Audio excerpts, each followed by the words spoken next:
Eu tenho que falar assim, é. Na próxima vai melhorar, vamos falar na próxima vai melhorar. É porque não chegou a vir correr. Não chegou o equipamento que eu comprei. Pronto, Rome. Soltar a câmera. Boa noite, galera. Sejam bem-vindos à nossa primeira transmissão ao vivo aqui no Cerveja com Tecnologia. O assunto de hoje vai ser React.js, certo? Tem um pouquinho de mimimi também, com as polêmicas do Milfon, que diz que não é polêmica, ele só fala a verdade. Então a primeira pergunta, antes da gente começar, para quem não sabe, o que é o React.js, Milfon? E o que é ponte? Diz aí, você. Responde primeiro para mim. Qual é a sua visão? Eu acho que é framework. Já começo achando que é um framework para complicar a vida do front-end. Mas para melhorar, é o JSF no client-side. JSF no client-side. O React é o que o JSF tentou, mas não conseguiu. Concordo com você. Concordo? O React é o JSF que deu certo. É o JSF que deu certo. O problema do JSF é uma coisa chamada de HTTP. Isso cagou o JSF. Justamente. É o problema que a gente tenta resolver desde os anos 90. O problema do JSF, eu vou falar pela primeira vez. Vocês vão ter essa declaração minha, vai ficar para a posteridade. O JSF é uma boa ideia. Tá gravado? Isso vai Ei, ficar bate, high five. Isso vai ficar JSF é uma boa ideia. O problema é a implementação. O problema é onde a gente tentou realizar a ideia. O JSF, para quem é mais novo, não pegou a época, ele é de 2001. Isso. Primeira implementação é 2001, mas já vinha discutindo há mais tempo.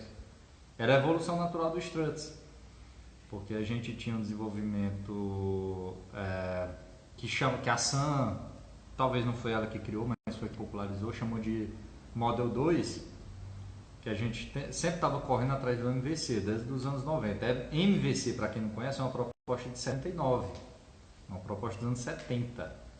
Ou seja, quando foi proposto, é porque já havia discussões também, foi popularizado nos anos 80.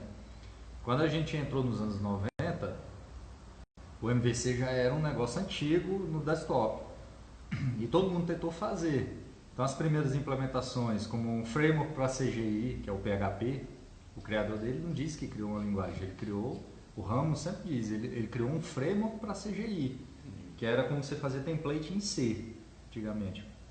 Tentando ao máximo pegar um mecanismo do desktop, mas era impossível. O HTTP é um padrão frágil. É um padrão que nós criamos para mandar para o outro lado, oi, quer TC? E no formato que foi escolhido poucos anos depois, em XML, que é o HTML. Então, um padrão frágil para a gente construir aplicações. E a gente sempre tentou fazer aplicações em cima disso. E as boas práticas que já existiam do MVC, que são padrões arquiteturais na camada de apresentação, era impossível, dado o HTTP. Então, nós passamos 2 décadas aí correndo atrás do MVC. O problema é que nessas 2 décadas nós tentamos outras soluções. O próprio MVC Model 2, passando por frameworks de router, com Backbone, que foi o mais utilizado até hoje, tem aplicações utilizando Backbone, como a minha, por exemplo. Depois nós passamos nos frameworks de MVVM, já foi uma proposta para tentar fazer o MVC na camada de apresentação, mas no navegador. O mais próximo do MVC, aí é chamado de MVVM pela própria natureza da camada física. Até que em 2013 a palavra chegou à Terra por meio de um pregador e fez o que ninguém tinha pensado até aquele momento. Observe, PHP o que foi que nós fizemos? Levamos um subset do C para dentro do template. Perfeito. Aí o JSP, anos depois, surgiu e copiou. Fez a mesma coisa, só que de forma corporativa. É o PHP do jeito certo, o JSP. O ASP veio e copiou também. Então todo mundo copiava essa ideia que o PHP teve lá em 93 ou 94. Que é, vamos levar a linguagem para dentro do template. Só que o grande problema disso, você tem um template que é um formato de uma linguagem de declaração e leva uma linguagem imperativa, na maioria das vezes, lá para dentro. Aí você perde tudo que nós temos, IDE, com autocompletar, com verificação de títulos, com validação. Aí é pior se você tentar fazer o inverso, trazer aquele HTML e fazer como a gente faz em Servlet, ficar concatenando strings para montar template. Aí chega a ser pior. Então nós passamos esse tempo todo fazendo isso, que é levando a linguagem lá para dentro do template. E o cara teve uma brilhante ideia. Quando surgiu, eu pensei, nossa, que idiotice. Mas eu sempre critico qualquer coisa, então é natural. Só que eu não vi o magistral que era. Ele pensou o contrário. Olha, nós sempre tentamos levar HTML lá para dentro, a linguagem lá para dentro do HTML. Por que a gente não traz agora a sintaxe do HTML para dentro da linguagem? E ele propôs o JSX, o JSX, que nada mais é do que classes ou funções, são tipos. Então quando você vê uma tag, na verdade o que está sendo chamado ali é um new, o construtor. Os atributos da tag são as propriedades que são passadas no construtor. Então você tem uma camada de transpilação que transforma aquilo, onde tem uma tag, é new, aquele construtor que é a tag. Então eles já criaram o HTML todo, então você tem uma div, por exemplo, você já tem um construtor da div. Então você põe uma tag div, na verdade o que tu está chamando é uma classe, uma função chamada div, dando new nela. Certo. Só que existe uma camada que traduz isso para o JavaScript direto, que é ele por baixo do pano usando o React, por exemplo, React.createClass. Então ele pega aquilo, opa, é uma tag, então isso é um construtor. Eu que é em cima do Babel, né? É. O Babel. O Babel. Babel eu vou ficar depois aqui. Babel. Eu já estou ficando. Então ele pega essa sintaxe e traduz com a sintaxe de JavaScript. Então foi genial. Meia hora, uma tarde você programando com isso, você vê o ganho. Você usa um WebStorm, um Atom, que nem é um IDE, vamos dizer. Tá, mas tem aquela questão também, por mais que ele faça essa transcrição do JavaScript, o browser tem que suportar algumas coisas. Não, mas não precisa, porque ele vai traduzir tudo. É o que eu estou dizendo, onde tem a tag, ele vai transformar no new class, por exemplo. New e a chamada da class. Então ele já traduz para mim. O JavaScript, você pode rodar ele também em tempo de execução, mas não tem muito ganho, porque a performance é muito ruim, você está traduzindo lá no navegador. O ideal é transpilar isso, gerar um JavaScript só, reconhecido por todos os navegadores. Com o JavaScript, aí você passa presets para o Babel, indicando qual nível que você quer traduzir. Quer traduzir tudo? Geralmente o que eu estou fazendo, por exemplo, é traduzir tudo para S5, porque a gente ainda roda em navegadores mais antigos que não dão suporte às coisas do S6. Então eu traduzo tudo logo para não correr o risco de dar problema. Mas você pode ter camadas, você pode traduzir só para, por exemplo, só as extensões do S6 que os navegadores não implementam. E escolhe o que quer traduzir. Ou traduzir só o JSX. Então no setup do Babel você pode dizer o que usar. Então é uma configuração que tu passa um arquivo, um property dele lá, format JSON, que tu diz quais são as extensões, os plugins e tal. É muita coisa, mas eu estava até a gente conversando aqui antes. É o que eu tinha, discussão eu já passei na comunidade Java há mais de 10 anos. Quando começaram a surgir Hibernate, Spring, todo mundo criticou, mas deixa tanta coisa para eu fazer um CRUD. Mas o problema é que uma aplicação não é só um CRUD. Não existe uma aplicação só com um CRUD. Se tiver, é muito fácil, faz na mão. Um HTML, um JavaScript dando send. Não tem por que usar nem framework. O problema é que a aplicação de verdade não tem só CRUD. Você tem integrações, você tem controle de acesso, você tem permissão, você vai ter integração até com API de terceiro, você vai ter problema de rede, com corns, com offline, ainda mais offline, você vai ter uma série de problemas que não existe esse de é muita coisa. Na verdade, até pouco ainda, porque para o que a gente precisa. Eu preciso desenvolver uma aplicação grande, que eu tenho que coordenar as funcionalidades. O que a gente tem de ferramenta hoje ainda é pouco comparado ao que eu tenho no back-end. Sim. Eu costumo até dizer, back-end, a nossa vida está resolvida. Qual o grande problema do back-end hoje? Na verdade é monitorar.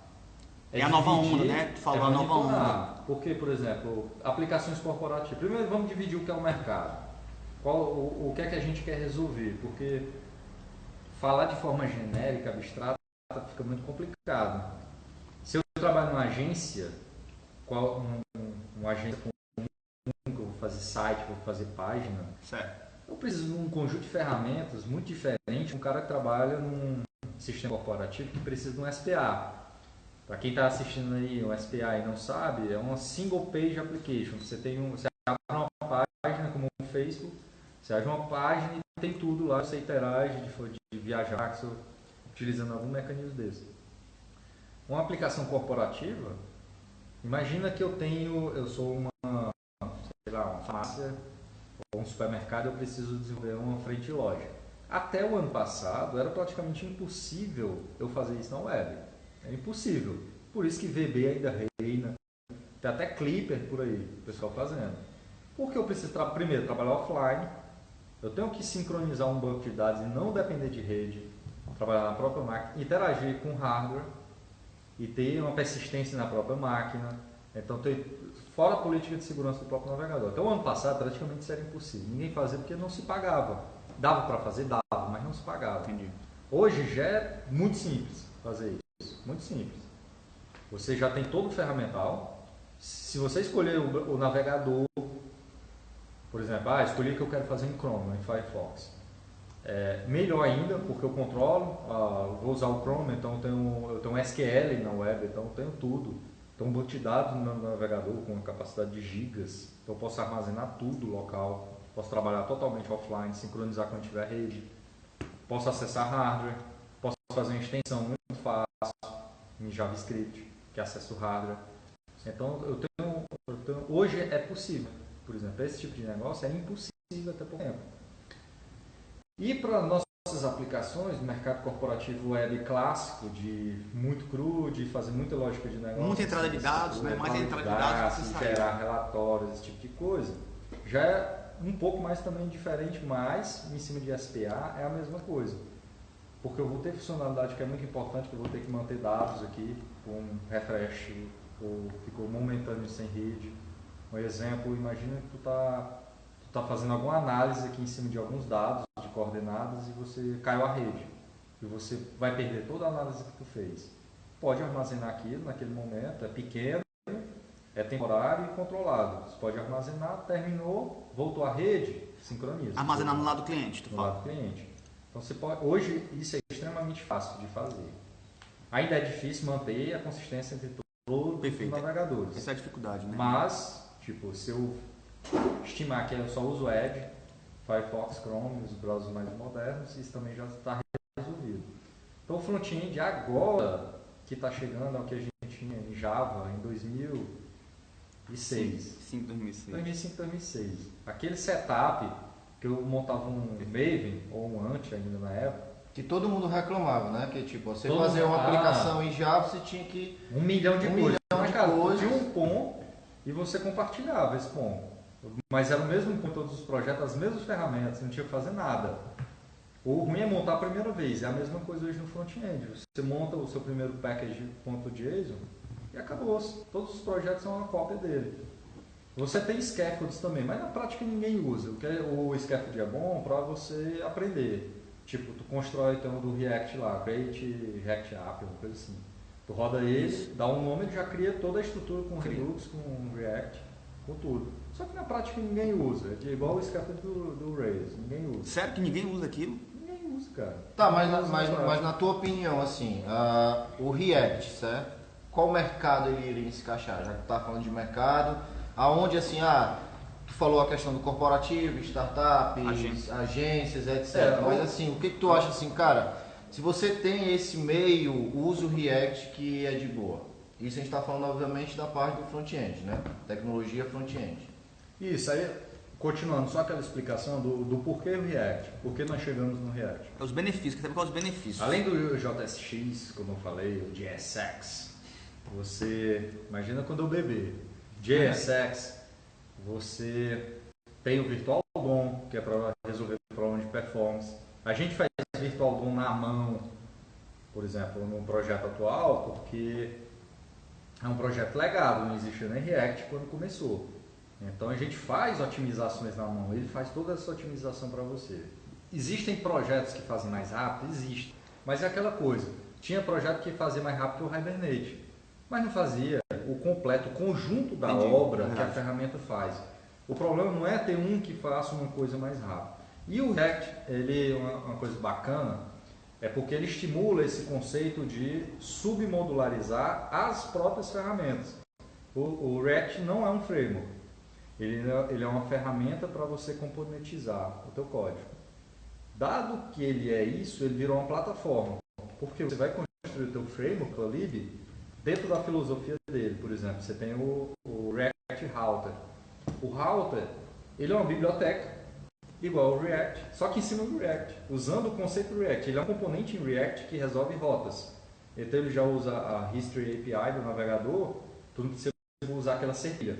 Ele já entende, ele sabe navegar com os links usando a própria API do navegador. Você pode usar também ainda a cerquilha também, mas você já tem esse recurso novo. E é uma biblioteca, é um componente que faz isso. Aí você vai plugando, como Lego, você vai plugando. Qual bom, qual ruim disso? É aquele sentimento de eu não ter uma coisa pronta. Por isso muita gente, eu prefiro o Angular, porque o Angular pega o pacote aqui e já tem tudo. E que é o ponto que a gente chegou, né? Ou tem alguma pergunta? Tem. Porque tu falou assim, eu tenho uma biblioteca React, eu tenho o React DOM, eu tenho o Router, eu vou emendando, plugando. Qual é a diferença disso do jQuery Core e plugins do jQuery? Eu quero jQuery carrossel, eu quero... O problema do jQuery, cara, vamos lá, 2016, o jQuery não faz mais sentido. O jQuery foi muito importante em 2006, há 10 anos. Quando o jQuery revolucionou porque é aquela coisa. Compatibilizou a O JavaScript. desenvolvimento de software são camadas de coisas que vêm e vão, e problemas de tecnologia. Problemas que ainda não temos como fazer uma coisa que nós desejamos. O que é que eu falei? Desde os anos 90 a gente queria chegar no MVC. Era impossível, porque não tinha ferramenta para isso. O jQuery, qual foi o ganho dele? Olha, é uma zona, é um caos, manipular DOM é uma merda, a gente não consegue fazer. Então vamos fazer o seguinte, vamos usar essa lib que me dá uma vida. Isso em 2006, cara, era a melhor coisa que tinha. Eu perdi até um pouco a performance, e a reclamação na época do jQuery era isso, porque a gente saía do XPath, que é como se usava antes para encontrar os nós. Perfeito. E era lento. Aí o pessoal já fazia algumas alternativas na mão para melhorar. Aí quando chegou o jQuery, ele começou com o XPath também, mas logo eles criaram outros mecanismos em cima. E tinha essa reclamação, mas não é tão performático, isso já na época. Só que a performance compensava eu ter um negócio tão maravilhoso de resolver a minha vida de desenvolvedor a um lag de 10 milissegundos, que ninguém ia perceber. Então, a não ser uma coisa muito grande, mas o jQuery compensava 99% dos casos. Só que isso era 2006, cara. 2006. Aí nós fomos evoluções. A gente estava atrás de MVC. Não é possível, vamos resolver com o jQuery agora. Certo. A própria filosofia de jQuery é isso, para resolver esse problema, manipular DOM. Passou. Hoje a gente até o Query Selector do navegador, nem precisa disso, porque o próprio conceito do Virtual DOM e essas outras abordagens em cima do que o Virtual DOM prega, você não precisa estar manipulando DOM, você tem uma árvore de estados dos seus componentes e quando há um estado novo, ele gera o HTML para você. Você não toca mais, não existe mais HTML. Se tu pudesse definir em poucas palavras os benefícios do React ou de qualquer, vou até generalizar, com tecnologia de Web Components, né? Porque de certa forma o React é uma maneira de implementação de um Web Component, assim como o Bootstrap tenta, o Angular tenta, o Polymer, acho que ele tenta.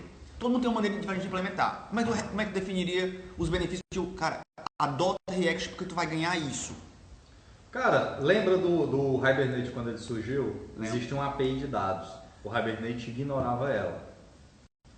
Qual o grande problema dos frameworks? É porque eu vivi isso no mundo Java. Certo. Todo mundo tentava, existe uma API que está sendo discutida de Web Components.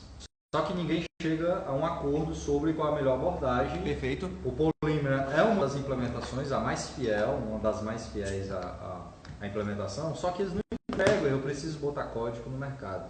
Eu gosto de associar o React àquele momento do Hibernate que nós tivemos. A galera sentou e disse, olha, eu aqui no Facebook, eu preciso entregar código. Eu estou com um problema, eu preciso resolver. Essa é a minha proposta para componentizar. E a coisa foi bem feita. Então, o que é que acontece? Só para constar que cerveja é essa? Essa é a palha. É. Agora sim, agora eu posso comentar. Não. Porque esse comentário era tipo de pale ale. Pale. Então, como eu vivi essa época, para mim é muito claro isso. É muito claro porque eu tenho uma experiência de ter vivido isso. Com Java, por exemplo. Existe a especificação, o Web Components existe. O Hibernate surgiu e o Hibernate resolveu. Então, qual é o problema? O React está muito longe da especificação do Web Components. Só que eu tenho certeza que ele vai influenciar a especificação. Sim. Como o Hibernate influenciou o JPA. O JPA hoje praticamente é o conceito que o Hibernate definiu. Então eu tenho certeza que o React vai influenciar a próxima especificação porque funcionou, deu certo. Porque eles resolveram focar em resolver o problema. A gente tinha um problema de performance, o to-bind do Angular 1 não resolvia. Qual o problema Eu esqueci de falar do Angular 1, eu falei Backbone, depois surgiu o Angular 1 com o MVVM, que foi revolucionário na sua época. Por quê? É o que mais se aproximou do MVC original. Eu tinha realmente uma view se adaptando com as mudanças do model. Só que em termos de implementação, qual é a droga disso? Como é que eu faço isso no navegador? Eu tenho que, se você for lá na implementação do Angular, tu vai ver como é que ele faz. Ele pega aquele elemento HTML e pendura listener, todos os listeners possíveis nele, para capturar antes, para poder fazer isso. Qualquer change naquele input, por exemplo, atualiza o model porque ele pendurou um listener que guarda a referência. Aí ele vai lá e troca. Só que aí você põe um plugin de jQuery que formata data e põe outro plugin que formata validação. Quem é o dono daquele input? Aí você começa a passar 10 dias trocando ordem de plugin para ver se seu código funciona. Aí você apaga tudo e faz na mão. Perfeito. Então, começaram a ter esse tipo de problema. O to-bind não é bacana. Em termos de implementação, a gente não vai fugir do DOM.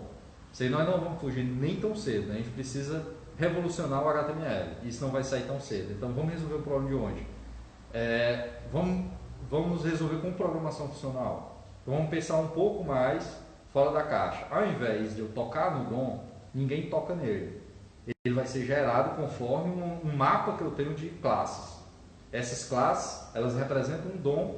E quando eu gerar um estado, eu disser, comita esse estado, eu pego aquilo e de uma vez transformo num DOM. Porque eu já tenho todos eles representados com seus respectivos. Isso lembra qual framework isso aí?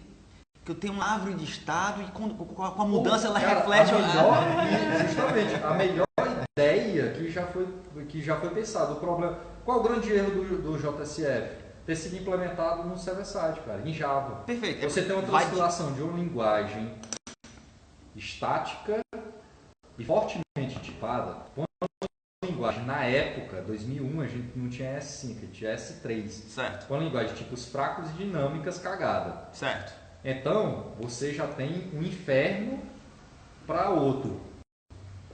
E você tem mentalidade diferente, porque você está fazendo uma coisa em classes Javas no back-end. Perfeito. E sem a experiência. Pô, todo pioneiro se fode, cara. Não existe inventor rico. Eu tô entendendo. Me dá o nome de um inventor que ficou rico. Todo mundo o pobre do Tesla. Morre fudido, cara. Bom é quem chega depois e copia. Tipo Jobs. Jobs nunca inventou nada. Pega aquele design que ele copiava. Cara, ele pegou um rádio e criou o primeiro Mac. Assim, o iPod, a interface é toda de um controle remoto de antigamente. Só funciona quem copia, cara. O maneiro só se pode. Eu acho que o problema do JSF, muito falou, a ideia é boa, contudo, ele é uma gambiarra em cima de algo que naturalmente não deveria ser stateful, que é a web. É importante de programação funcional em manter estados imutáveis. Perfeito. É isso que eu quero dizer. Existe um conceito que o React usa para ele fazer o diff das mudanças, ele usa o conceito de reconciliação, que ele chama. Então ele tem uma árvore, aquela árvore existe um estado X.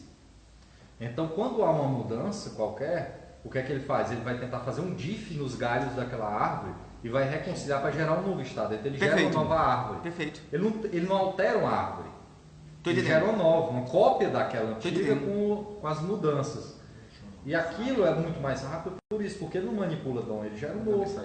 Eu tô entendendo. Tá entendendo? Só que ele não troca todo o DOM, ele troca aquele galho. É só o delta, só a diferença. Só o delta. É por isso que ele obriga a colocar o tal dos IDs, dos keys. É os keys. Perfeito. Keys. Ele até nomeia, ele pede, na verdade, ele nem obriga, ele lança um warning se tu tentar montar uma lista, que é como são o mesmo tipo, a mesma lista é o mesmo tipo, ele prefere que tu nomeie os keys para gerenciar, porque aí tu pode botar os IDs seu, Perfeito. Porque se tu tentar colocar de novo, ele vai detectar aquilo e lança não exceção. vai fazer atualização, talvez. Ele não atualiza, não mexe. E lança exceção dizendo que tá... Então tem biblioteca que resolve isso. O que eu vejo do... Caiu ou foi?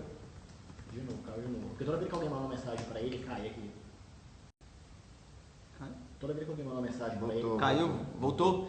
Seguinte, quando eu olho... Eu sou um cara um pouco mais... Eu espero as pessoas... Eu não sou early adopter, né? Eu espero as pessoas usarem, ver a que ponto ela amadurece, depois eu tomo minhas decisões. Mas do tipo... Se eu fosse adotar React, o Angular, as vantagens que eu vejo é o seguinte, é duas básicas, tá bom? Primeira coisa é padronização do client-side, do front-end, porque quando a gente trabalha com jQuery, cada sistema tem seu inferno. Tem seu padrão, tem seu inferno, né? Embora todo mundo use jQuery, cada um programa de uma maneira diferente, né? Isso é ruim, né? O Angular e o React te diz, ó, o padrão é esse, segue esse padrão que dá certo. Né? Outra coisa que eu acho bacana é a forma que eles aplicam o MVC de verdade, né? Não é MVC 2 que é do mundo stateless da web, mas do tipo, foca no modelo. O modelo ele é o reflexo da visão. Alterações do modelo refletem automaticamente na visão e preferencialmente vice-versa. Isso facilita muito o desenvolvedor, por quê? Porque ele não se preocupa mais com o que a gente se preocupava em jQuery, que era atualizar o HTML. Ou seja, eu atualizo o modelo que eu mesmo criei para refletir o estado daquela tela e automaticamente, com qualquer mudança, ele dispara eventos e atualiza a tela. Então são as maiores vantagens que eu vi no Angular e no React, né? Mas eu nunca trabalhei com nenhum dos dois. Agora, se tu vê outra vantagem, eu queria que tu me dissesse, porque para mim essas duas são matadoras e acho que vale a pena a adoção. Eu concordo contigo, é uma vantagem muito grande, mas como eu falei, eles chegaram, hoje o mundo tem dois grandes competidores, Angular 2 e React. Perfeito. Desculpa, que até essa seria a dúvida, né? Por que não usar Angular e usar o React? Justamente. Que agregando mais do que ele falou. Qualquer um dos dois, você vai estar em casa, no tipo, eu vou ter aqueles problemas que nós aprendemos a resolver resolvidos. Qualquer um dos dois, certo? Até porque você pode usar as mesmas ferramentas, eu compartilhei até dia desses agora, um cara fez um POCzinho no GitHub, usando o Angular, Knockout e React. E funcionou de boa. Na mesma tela ou na mesma aplicação? Na mesma tela? Entendi. Então eu consigo utilizá-los tranquilamente, porque todos os frameworks, inclusive o Angular, certo, eles estão com esse mecanismo de eu não resolvo tudo, eu resolvo esses problemas e tá aqui eu resolvo bem. Era diferente que você ia usar uma biblioteca, ela conflitava com outra, porque ela tentava resolver tudo antigamente. Hoje em dia, meio que eles já assumiram, olha, eu resolvo esses problemas, meu universo está aqui resolvido e eu posso me integrar em qualquer coisa. Eu não faria uma aplicação assim, claro, mas é possível, dado que eles resolvem determinados problemas de uma forma e isolados. Existem outros frameworks? Existem. O pobre do Ember está aí desde sempre. Parece o PCdoB, né? Fala a mesma coisa do pessoal. Eles lá, olha, nós somos igual o pessoal, mas ninguém vota neles. É verdade. Mas estão aí desde sempre, cara. Mas o problema é porque eles não vêm resolver o problema que eu tenho mesmo. O grande problema no front-end, o grande problema é template. Perfeito. Esse é o grande problema. É como é que a Vue vai sincronizar com o model. O Angular resolveu, mas introduziu outros problemas, que era aquele que eu citei, de quem controlar aquele input. Perfeito. Aí tem uma mágica que ele resolve que interfere no meu código e eu fico doido durante dias. Então, o Angular 2 tanto que mudou, não vem com isso como padrão. Então, o que é que eles resolvem hoje? É o template, cara. Camada de apresentação, grande dor hoje é a manipulação do template, que é a Vue em si. Perfeito. Os dois têm suas arquiteturas e têm suas convenções das comunidades. Você não vai conseguir fugir muito. Por exemplo, no React tem mais ou menos umas 3 grandes convenções. Qualquer uma das duas vai funcionar, só que tipo, da galera que faz a ferramenta do React, Eu sigo eles porque são os caras que fazem a ferramenta, então provavelmente eles vão demorar mais tempo e popularizar mais. Perfeito. E se surgir qualquer outra ferramenta, vai surgir na convenção deles. Como por exemplo, a gente tem o Redux, que é uma biblioteca que manipula o estado compartilhado da aplicação. Os dados que são compartilhados entre componentes são manipulados por essa biblioteca. Ela tem uma série de elementos lá e existe um padrão convencional, mas não obrigatório. Uma action, que é um artefato, vamos usar uma coisa bem PMI, né? PMBOK, um artefato do Redux, uma action, é qualquer coisa. Só que a galera na comunidade propôs, cara, vamos padronizar, é um JSON, onde tem uma propriedade chamada type, que dá um nome, e uma propriedade payload, se tu precisar passar dados na action. Só que o frame, a biblioteca, ela não impõe. Você pode passar um string, você pode passar um array, pode ser qualquer coisa. Só que todo mundo adotou, todo mundo hoje usa uma action com type e payload. Passa muito tempo de dica. Quando vai para o mobile, Ionic 2 ou React Native? Calma, as perguntas. Galera, as perguntas, certo? A gente vai tratar aqui, vai seguir uma pautazinha, mas se preocupe não que as perguntas vocês estão mandando, eu estou anotando aqui e a gente vai fazer todas elas, beleza?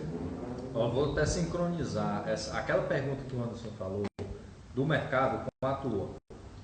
Tu tinha perguntado, mas o que é que o mercado vai utilizar? Cara, eu estou dentro da comunidade React, mas sempre estive observando sempre a comunidade front-end como um todo. Apesar de back-end estou meio ausente durante um tempo, desde que eu fui para a Grimalho, eu estou focado exclusivamente em front-end.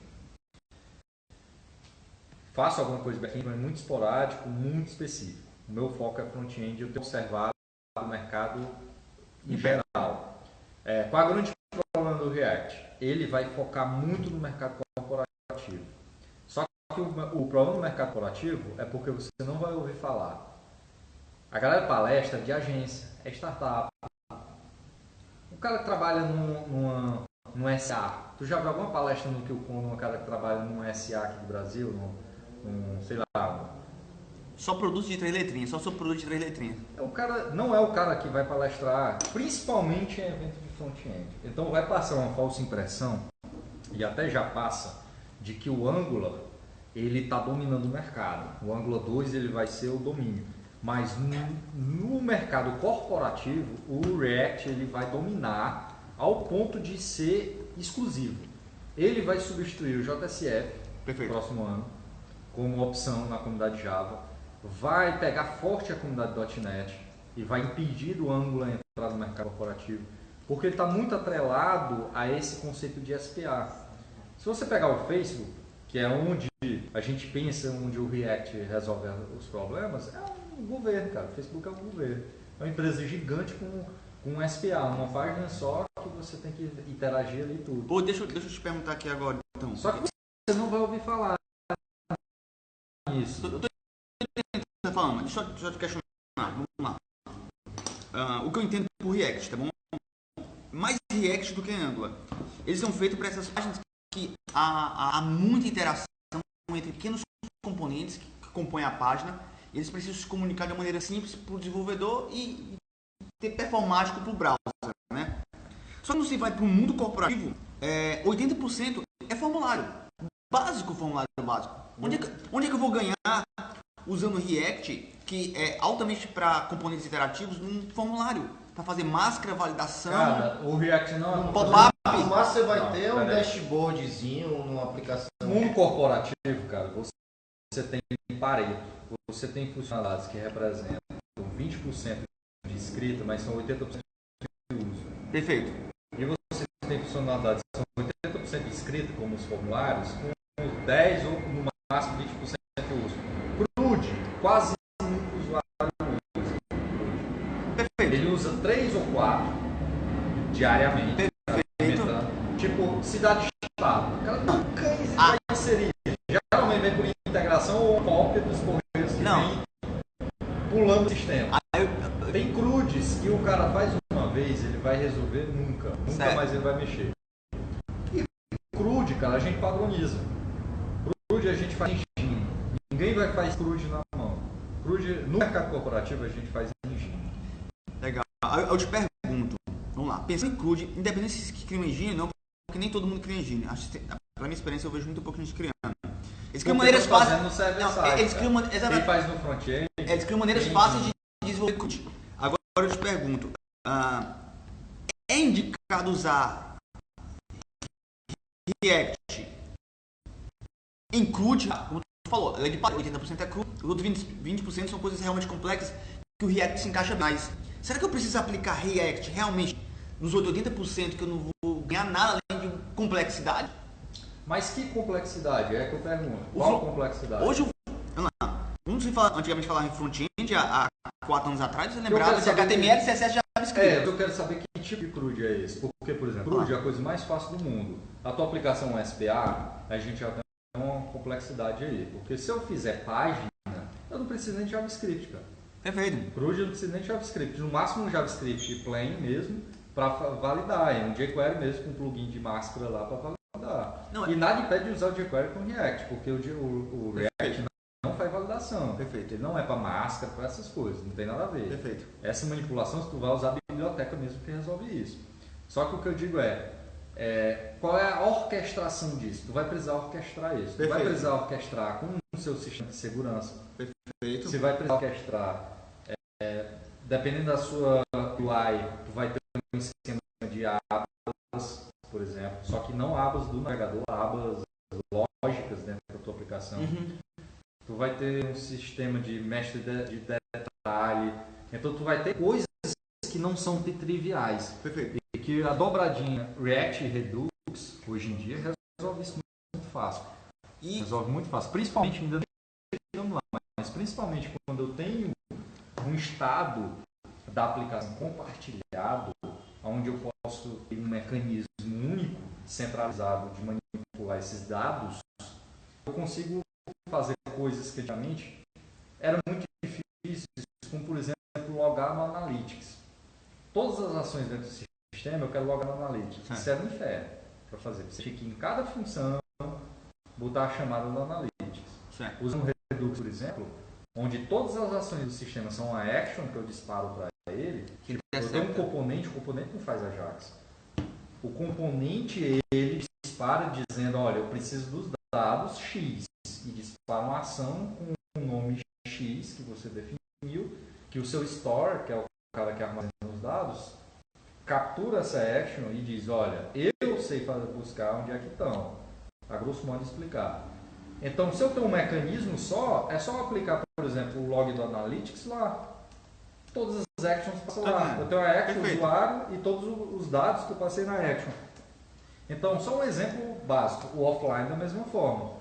Como eu tenho um ponto só para interceptar, caiu a rede, eu detecto que está offline, eu posso escolher o que é que eu vou salvar aqui local. Perfeito. Disparo uma exceção global, dizendo, informando para o usuário, olha, estamos em modo pânico, só vou salvar isso aqui, você só pode operar, você pode desabilitar as outras coisas, e você só vai operar isso. Porque eu tenho um cara com... Imagina um servlet, você tem um filter agora. Você tem um cara para você interceptar e controlar as chamadas. Tudo passa por ele. Coisa que o Spring Security fazia. Então, esse tipo de mecanismo, você pode pensar, eu vou fazer uma POC aqui, onde tem uma tela com uma listagem uniforme. Mas não uma aplicação que a gente fez até hoje, é só isso. Perfeito. Esse paga justamente nessa hora da integração. Você precisa integrar as coisas, você precisa de controle de acesso, você precisa logar as informações. Não existe ferramenta de produção sem monitoramento. Como é que a gente captura hoje usa uma aplicação? Joga no exception da Windows. JavaScript, né? JavaScript, para pegar qualquer exceção. Perfeito. Lá, Deixa subir, pega lá e joga para alguma ferramenta e é reativo com isso, ou seja, chegou o log, toma uma decisão. Perfeito. Porque é muito ruim logar. Manipular try catch, se no back-end é ruim, tu imagina front-end, que é um inferno. Então, essas ferramentas, além daqueles problemas que eles resolveram para a gente, de performance, de organização, eles estão dando outros mecanismos que a gente aprendeu lá no back-end há muito tempo e que se resolve agora. Eu tenho esse store que eu citei, nada mais é do que a session no Hibernate, cara. Eu tenho um ponto centralizado onde eu comunico a camada de dados.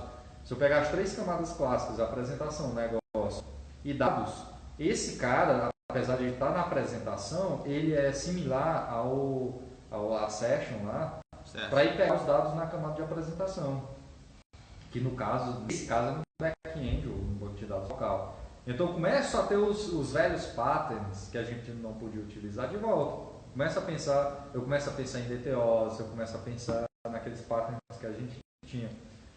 Hoje, quando eu monto um template, eu não monto mais para refletir um model. Eu tenho, na verdade, um DTO, que ele representa uma visão de um determinado negócio, que pode ser a combinação de vários módulos, pode ser só um pedaço de um módulo. Então, começa a ter patterns que eu não tinha antes de volta. Então, para mim, isso é muito bom. E não tem complexidade, cara. Não tem. É aquele POM que a gente gerava. Eu gero um package e outra coisa. É igual projeto Java. Você não cria projeto todo dia. Tu cria um projeto que vai passar 3 anos naquele mesmo projeto. Aquele setup inicial, que todo mundo reclama, faz post e ganha page view hoje, nesses posts polêmicos, eles têm que aprender a fazer polemiquinhas comigo. Porque isso não é polêmico, cara. Eu passei por isso 15 anos atrás, 10 anos atrás. Esse setup inicial é uma vez. Tu tem scaffolders, tu tem projetos boilerplates para utilizar. Só que o que a gente tem que descobrir é o que é que eles resolvem. O React, nesse lado, é muito ruim. Tanto o React como o Redux, eles são péssimos em se vender. Por quê? Tu entra no Angular, na página do Angular, tu já conhece a maioria dos mecanismos que eles vêm, porque ele dá uma paginação no router, no mecanismo de router, de template. Então ele te apresenta como fazer em cima de um conceito que você já sabe. É igual o cara que chegou no Snapchat pela primeira vez. Ele chegou sem conhecer o mecanismo de como é que funciona, porque o cara está te apresentando um usabilidade diferente. Tu entra na página do Redux, cara, ninguém entende. Cara. Tu pergunta, pra quê? Eu só quero exibir nome e descrição num formulário. Pra que eu vou fazer isso tudo? Porque eles não sabem se vender. Eles primeiro tinham que mostrar o que é que eles resolvem. Desculpa, o que é que o Redux resolve? O que é que resolve? Estamos com o Facebook aqui. Tem esse sinalizadorzinho do quantas mensagens tem pendente. Mensagem, amigos, né? A ideia do Flux, que é o Flux, é uma implementação de Flux, é de como você sincronizar um dado que é compartilhado entre componentes. Você tem um registro, imagina um módulo, tem um módulo, notification, um módulo. Ele tanto é na lista das suas notificações, na timeline, como no alerta. O alerta conta quantos tem, por exemplo, um grosseiro.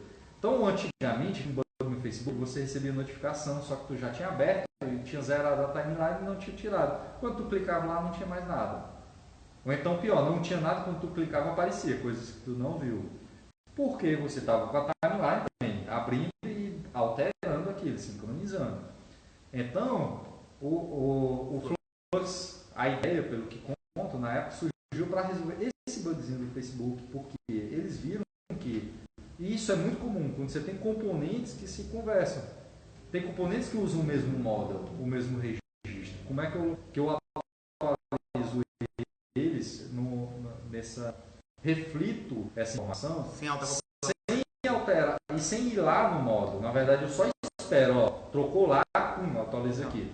Só que é compartilhado e aquele dado é mutável, ele muda. Então eu preciso ter um mecanismo muito grande para resolver isso. Então a galera pensou... Porque a ideia é, tipo, você recebe uma mensagem da timeline, não é isso? E atualiza lá para 3. E ele atualiza lá quantas mensagens estão Só que você recebe a terceira, então não é para aparecer mais 3 lá, porque você já leu. Então essa é a sincronização que ele tem que fazer.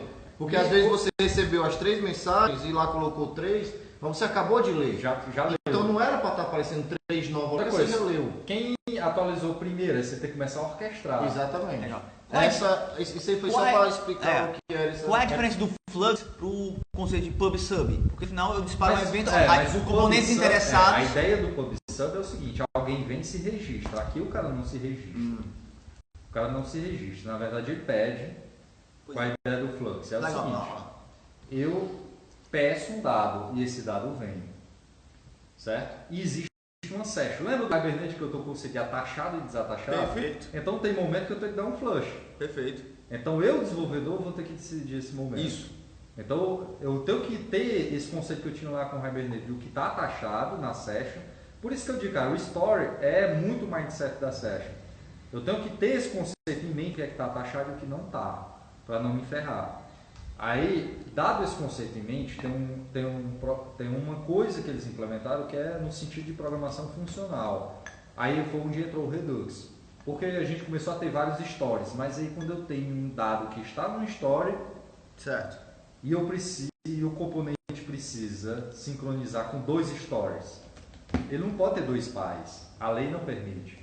Onde é que se mude a lei? Então ele só pode ter um por enquanto. O que foi que o Redux disse? Então, beleza. Como é que a gente resolve isso? Tendo um story só. Só que para eu ter um story, eu vou te dar um mecanismo em cima da imutabilidade. Para eu resolver isso, você tem um story, onde o estado do story, as propriedades dele, são compartilhados com qualquer componente que queira estar conectado com ele. Só que como é que eu orquestro essa atualização? Porque aquele dado é mutável. Ele mutou quem chegou primeiro. Então eles trabalharam dentro desse conceito de mutabilidade, de que os componentes eles estão no mesmo universo. O que é que eu digo? Um dado mudou, é gerado um novo universo para a árvore inteira. Então, dado que o componente, imagina os mesmos componentes, a sua timeline e o botãozinho. Quando carrega o React, vamos dizer que os dois estão com o React aqui, quando carrega, os componentes pedem, me dá qual é o estado que está agora. Então me dá os dados. Ele que pede. Ele que pede. Não fica escutando os ele que pede. Aí o Redux faz o seguinte, é o story, ele faz o seguinte, olha, o estado que eu tenho é X. Toma, tá aqui. São 3 mensagens para você e o número 3 para você. Que são 2 propriedades do estado dele e ele quem gerencia. Um dos componentes, como a timeline, listou, paginou, leu, marcou como lido. Ele não marca a mensagem como lida. Ele diz para o pai. Ele dá um commit na session. Olha, tá vendo essa mensagem? Li. É uma ação que você diz. Então, todo o estado da aplicação é gerenciado por um único cara.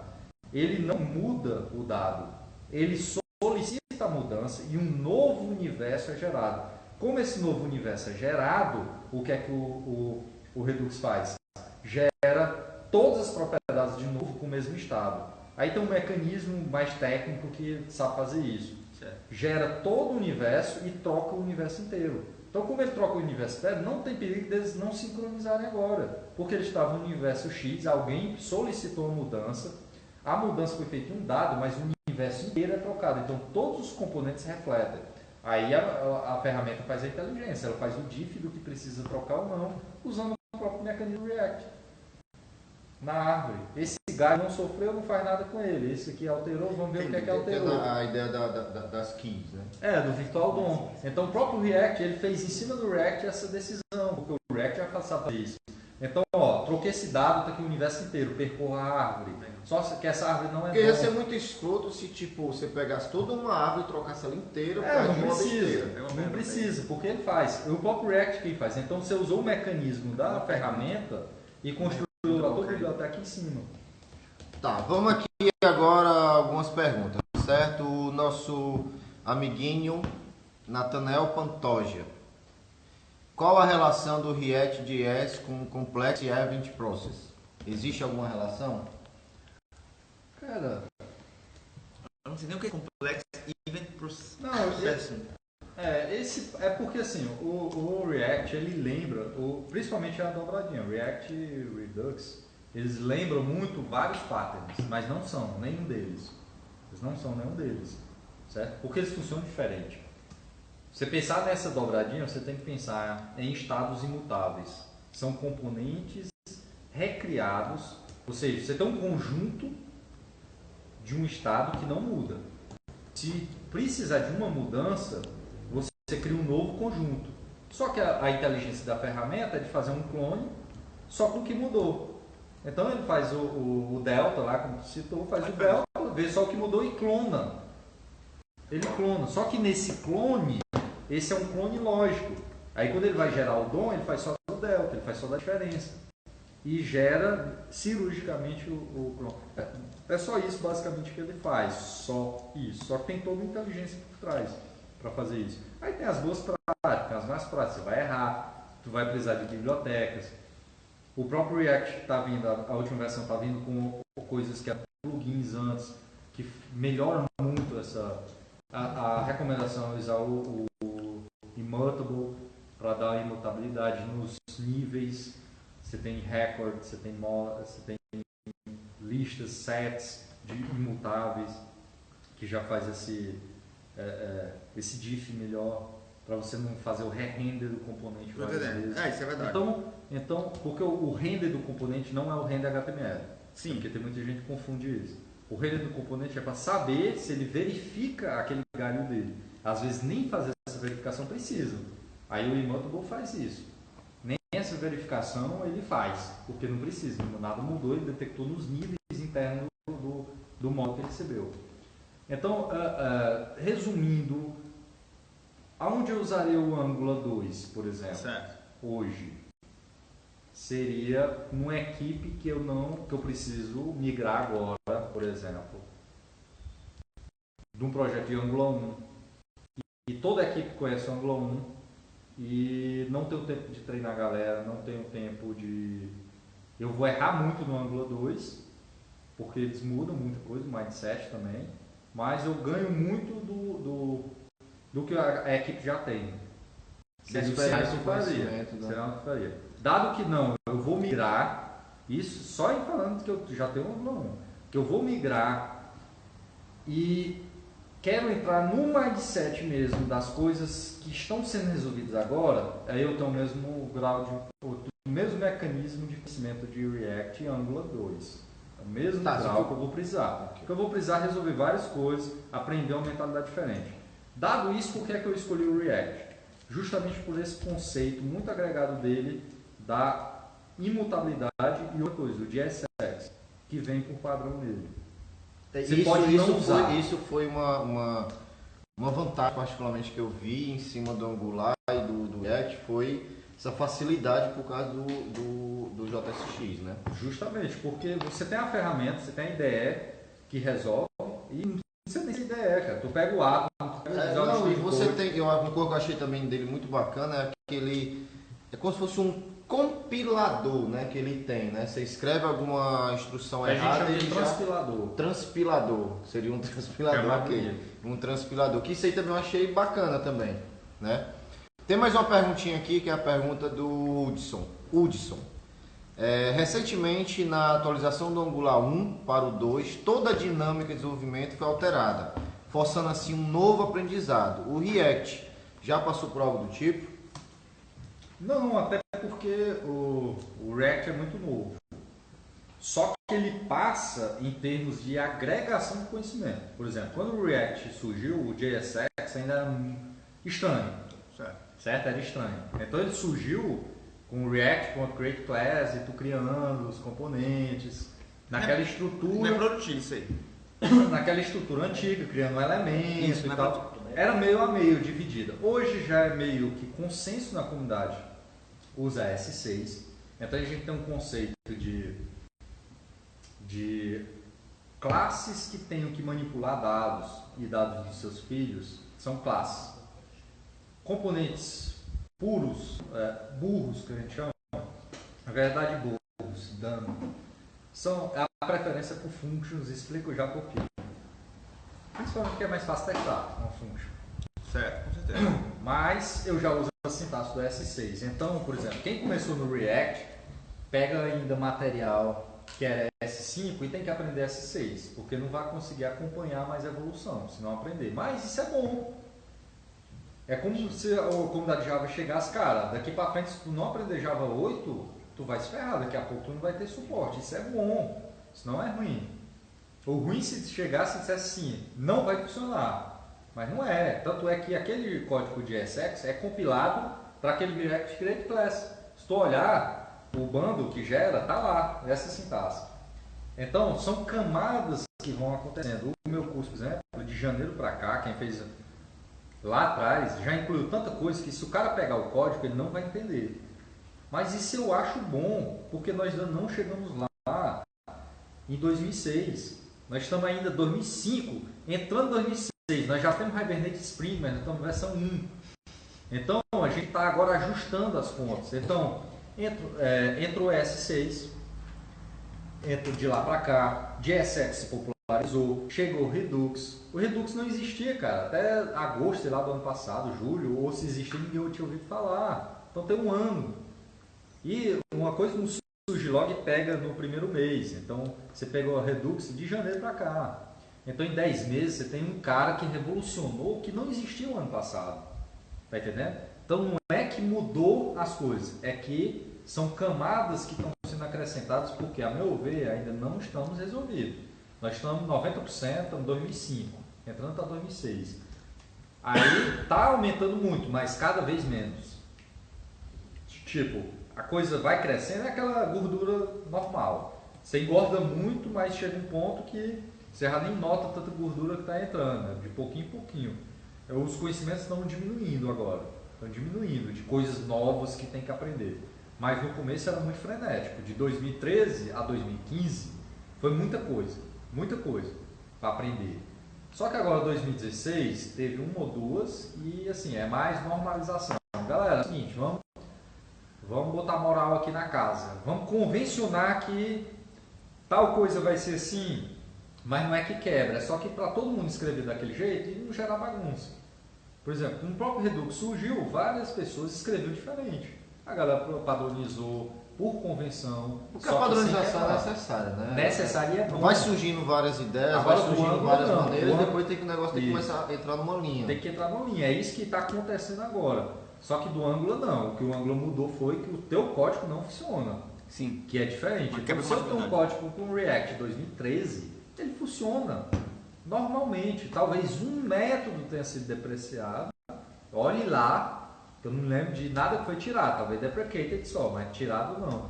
Então não é que não quebra, é só que camadas vão sendo acrescentadas, isso é normal, em qualquer plataforma. Então dentro do React isso não aconteceu, mas também é muito novo, mas dado que já cresceu nos últimos 2 anos, eu que isso não vai acontecer. Não vai chegar daqui a 1 ano, 2 anos e dizer, ó, vamos fazer o React 2 e vai ser tudo diferente. Acho que vai ser diferente. A gente tem mais uma pergunta do Vladimir, certo? Ele perguntou aqui, o que o isomorfismo quer dizer com relação ao front-end, certo? E ele deixou um comentário aqui também, valeu, viu, Vladimir? Ele deixou um comentário aqui também, quando estava falando da outra técnica lá, ele deu o nome, né? Que é a Structural Sharing. Structural Sharing. É porque esse sotaque é difícil. É sotaque texano. Texano, tá bom. A texana. A referência é do Chris Okazaki. Certo. Cara, do isomórfico, o isomórfico eu fico um pé um pouco atrás, não é minha necessidade, certo? Talvez eu tenha alguma necessidade se eu precisar otimizar algum tipo de payload. O que é isso que eu quero dizer? Tem um post do pessoal do Instagram, eles falando sobre um problema da paginação que eles tinham, que eles tiveram que melhorar o payload. Certo. Então, o que é que eles melhoraram o payload? Eles carregavam toda a vida 20 comentários, quando só exibia 3 ou 4. Certo. E quase nunca o cara clicava para expandir, então o cara penalizava o usuário, uma coisa que ele nunca utilizava. Só em ter removido isso, o número de páginas melhorou um absurdo. Existem algumas alternativas que eu já vi de você fazer com o React no server-side.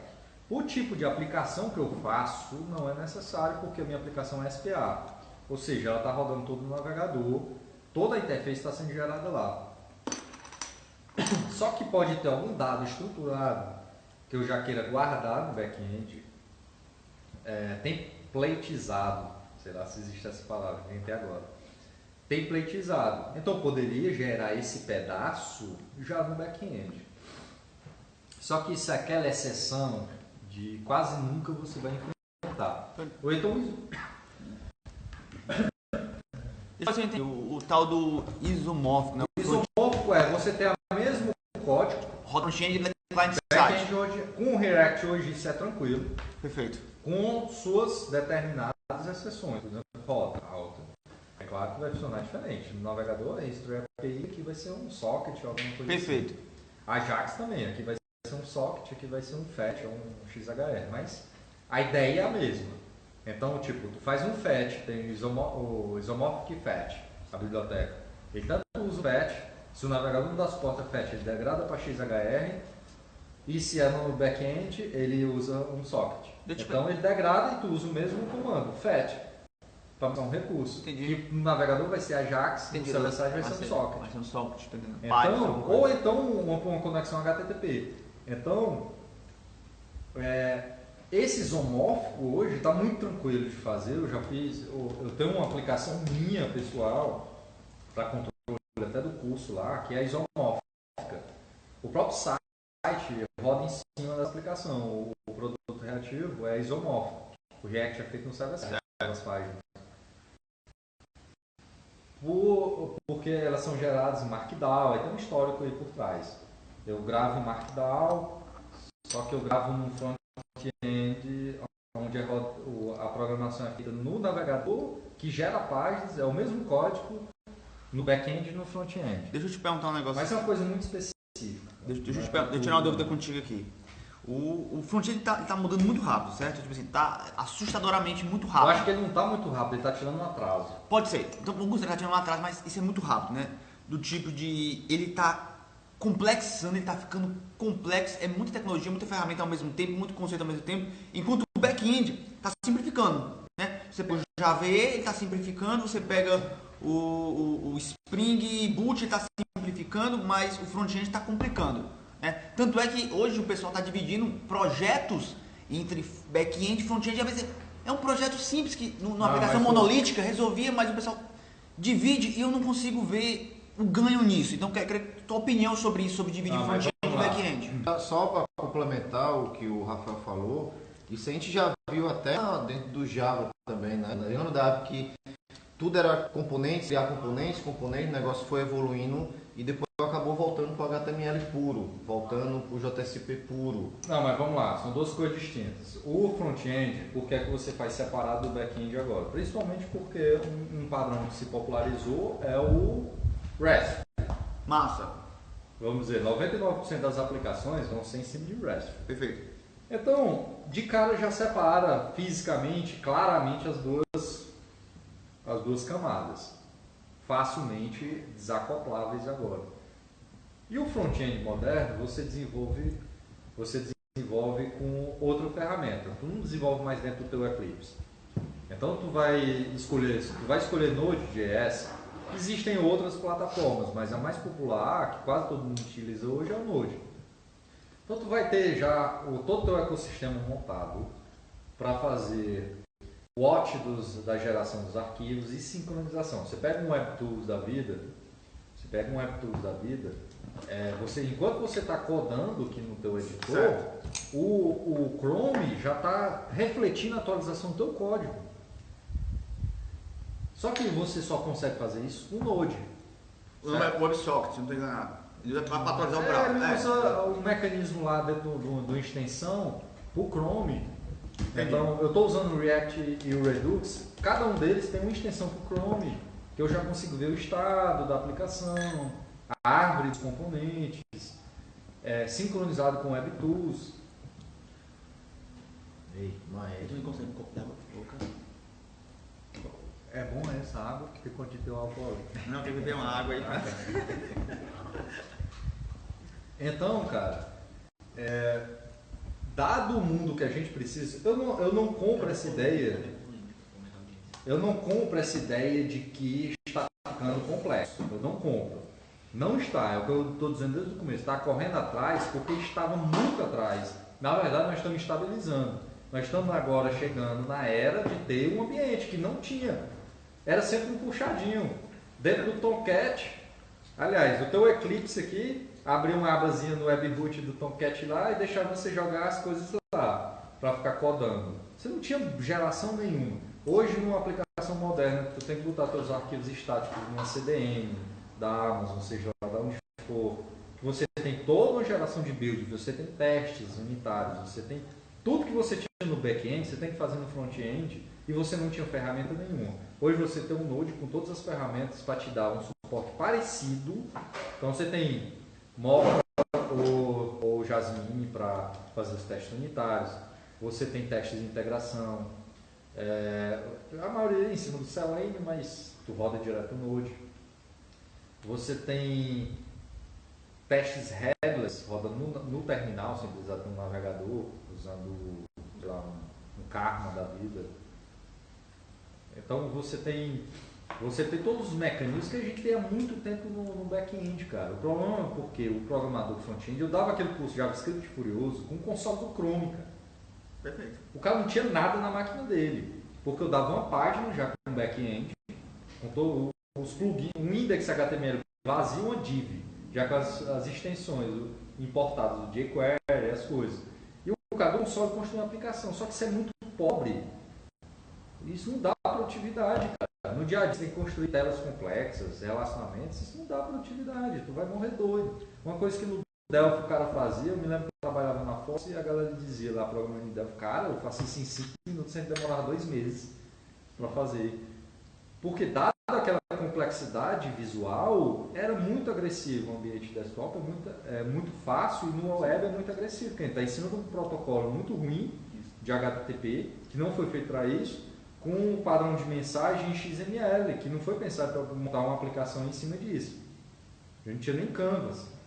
Perfeito. E nem tem, porque tem lá, mas não tem ferramenta nenhuma para construir as coisas em cima. Então, por isso que Flex reinou durante um tempo, porque eles já traziam uma interface gráfica muito avançada, só que aquela coisa, né, de vendor lock-in, uma coisa fechada que é difícil de você controlar.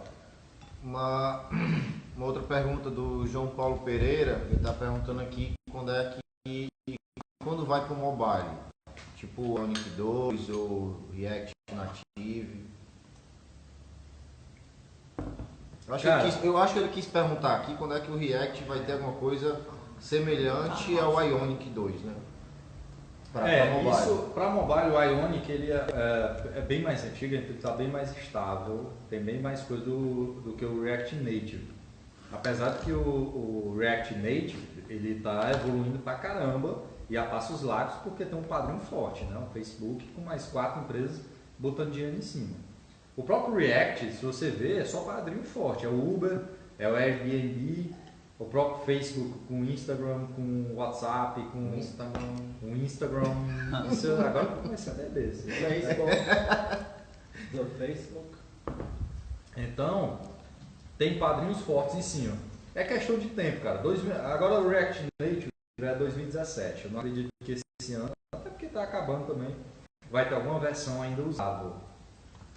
Usável que eu digo em pé de igualdade com as outras coisas. Tanto é que lá na Greenmile, por exemplo, o pessoal estava fazendo uma aplicação híbrida com Cordova, certo. E ele vai estar usando o React na nova versão, mas o React mesmo, certo. Não o React Native. Porque não quer reescrever tudo em Cordova na mão. Foi até uma pergunta, outra, que seria para emendar isso aí, seria uma pergunta do Hudson, que ele perguntou se existe a possibilidade, né, do desenvolvimento híbrido Angular e Ionic utilizando React, né? Cara, dá porque se você vai usar híbrido e você vai fazer um WebView, o React se encaixa em qualquer coisa. Não tem problema nenhum de utilizar ele. O que eu digo é no lance exclusivo do React Native, que é diferente do React. React Native utiliza os componentes, ele te dá uma casca em JavaScript, mas ele utiliza os componentes da plataforma, do Android, do iOS.